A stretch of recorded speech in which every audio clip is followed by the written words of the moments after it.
Prestige events in Need for Speed are arguably some of the most frustrating challenges in the game. If you're tired of missing the golds by a split second or a few thousand points, this could be the video for you.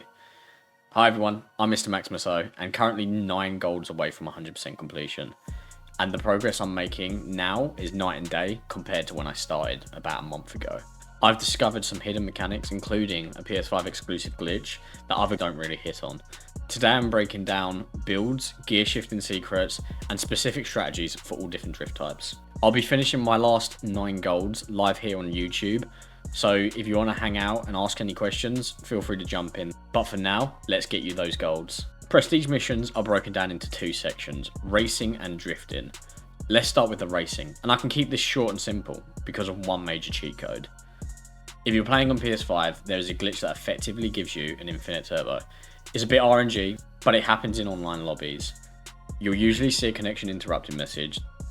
That's your signal that your turbo will start regenerating faster than it depletes. What you want to do is start using your turbo more, and hopefully, if it all goes well, you'll start realizing that your turbo is recharging quicker than you using it. Now, if you do have the unlimited turbo, it trivializes most of the races.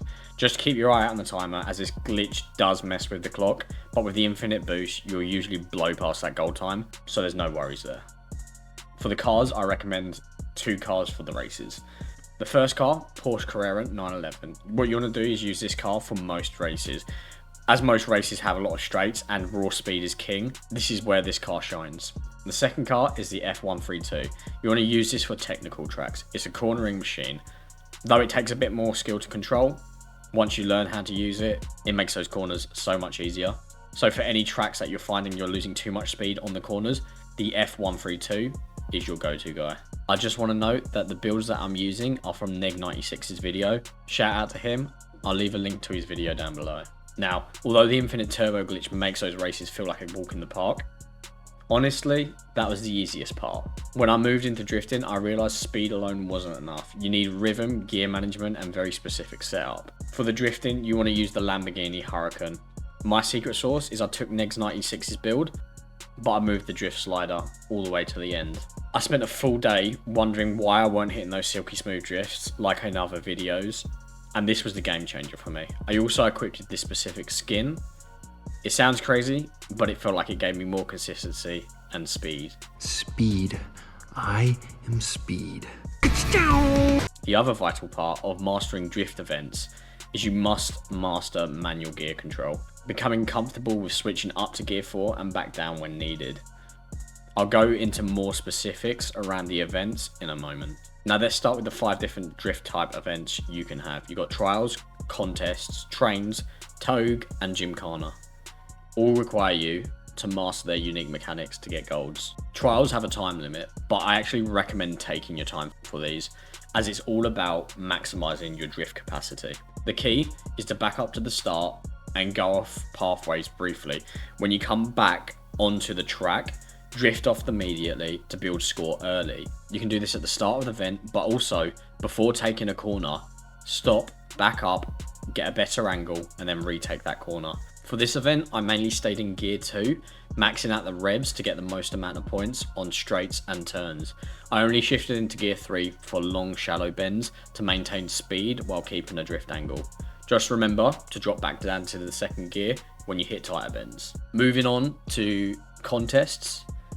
This was the first event that I ever got a gold in for drifting, and it takes practice to find the sweet spot where you kick the back out without losing speed. What you want to do is try and avoid crashing into other cars and waiting for the right time to overtake. I stayed into gear 3 for most of the time in these events, and only dropping into gear 2 for sharp bends to regain control or to pick up my speed back up to get into a gear 3. I did find in these events that it was quite important to stay at the front. This allowed me to focus on getting the good drifts without having to worry about the cars in front of me, but also meaning that I was getting around the tracks quicker and being able to take more bends. Third, we got drift trains. Now these, out of all the events, I think are most RNG based because you cannot control the AI. The goal here is to try and maintain the 2x multiplier at all costs. For this event, you need to get fast at being able to change your gears and adapt into the pack. If you're towards the front, I found that standing in gear 2 or low gear 3 worked out best, so you can maximize your drifting while also not going too far ahead. I found if you're in the middle, gear 3 was quite comfortable, and if you drop behind, sometimes pushing up to gear 4 to get back to the pack was the best way. Here's my word of wisdom: if you're over 50k points and you haven't banked them yet, try and take a second out to go straight so you can bank those points. You're better to bank a good score than to lose everything by clipping a wall while trying to extend the drift through multiple corners. Second from last, we move on to touge. Touge is where you combine everything that I've just mentioned while also learning the new mechanics of what this event is. Since the multiplier depends on you being at the front, a good start is vital. The aim is to get into gear 3 or 4 immediately to overtake everyone at the start of the race. You'll mostly live in gear 3 for most of the race, but you shift up to gear 4 where it's possible on straights and to make sure you keep the lead on other cars. Dropping down to gear 2 is rare, but there are certain situations where you do want to drop down to gear 2 to take sharp corners, but also to regain your speed to go back into gear 3. The issue I found with this event was rubber banding seemed to be prevalent. It felt like the faster I went, the more the game pushed back. So by the time I got to the end of the races, if I had perfect runs, I found that I was fighting with other cars that would make me end up crashing and losing a lot of my score. Interestingly, what I found is if you crash or spin out somewhere in the middle, preferably somewhere that you were able to pick up your speed again straight after and overtake everyone, but it made the AI become less aggressive towards the end of the race, allowing you to focus topping up your score to hit that gold mark. I found that my best runs seemed to have a mistake somewhere in the middle. Lastly, the final boss, Gymkhanas.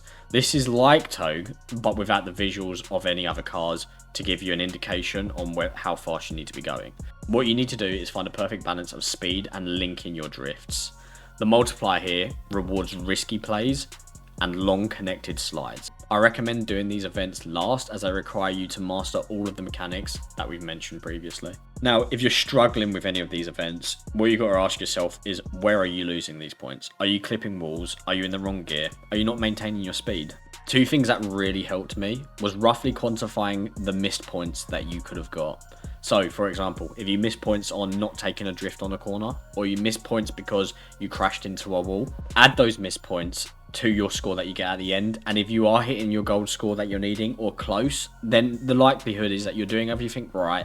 You just need to refine your process. If you add the missing score to your score and you're still 150k plus off, then you've got to rethink your strategy. You're doing something wrong. You're either hitting walls, you're not picking up enough speed, or you're not getting the multiplier you need. And that's where you've got to go back through this video and try and figure out where you're going wrong in these races. A good tip is to watch other people's races where they get the gold and see what their score is at certain points in the race. If you're not hitting those same scores, then you've got to be asking yourself, what are you doing different to them? At the end of the day, it all comes down to muscle memory. And as someone who doesn't play races, if I can get this done, I'm sure you can too. Let me know down in the comments which race is giving you the most trouble, and if I can drop some tips and support with any of those races. Also, drop a like if the guide has helped you. It's always appreciated, and hopefully I'll catch you again, maybe in my next live stream. Happy hunting!